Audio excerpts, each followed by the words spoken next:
And this is what Amanda said in her tale. She said, "It's a little hurtful that I can't just be confident in being with one person.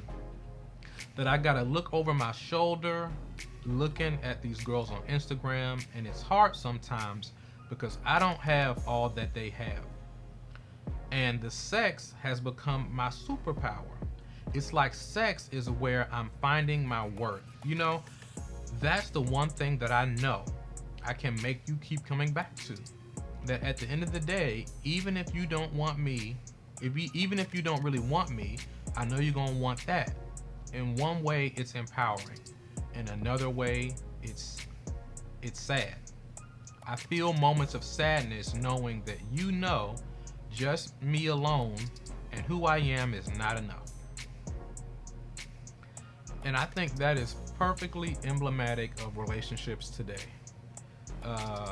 More so from a woman's perspective, but I think there's a men's version of that too, where we're settling for holding sex over someone's head just to say that we have it back and forth with someone, but they don't really care about you. And I hate that we're at a point where we're settling for people that want to sleep with us but don't care about our well-being. Because that's not a relationship. That's prostitution. And hotels kind of referenced that before too. Basically, it's tricking, really. So relationships have turned into tricking and prostitution. I'll give you this if you give me this. And it's unfortunate. But I think we can do better, but it has to start with us not lowering the bar, being desperate to have someone. It has to begin with self-worth. If I can get to a point of wholeness and wellness, then I can go into a relationship whole and well.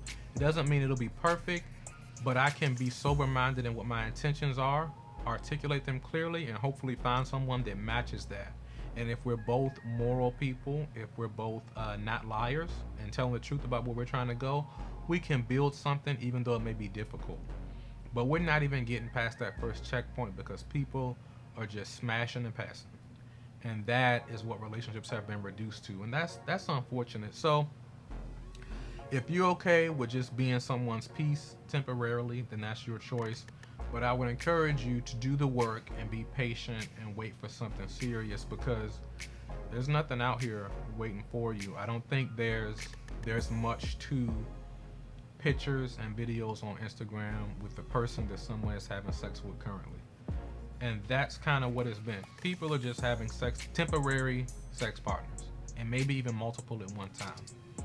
That's not the same as someone being deeply invested in you, and the idea of this holiday is someone actually loving you. Sex does not equal love. So I hope we get that through our heads, and for the men and for the women, we need to stop gauging commitment and love and care based off of sexual performance. This may come off a bit graphic, but I think it needs to be said.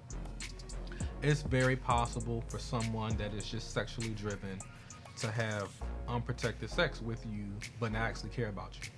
It's possible for someone to make love to your body and have you feeling ecstasy and they really not care about you.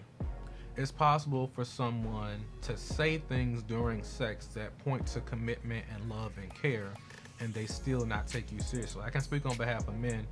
Many of us know what to do and say to get what we want, and women fall for it. We'll take what we can get.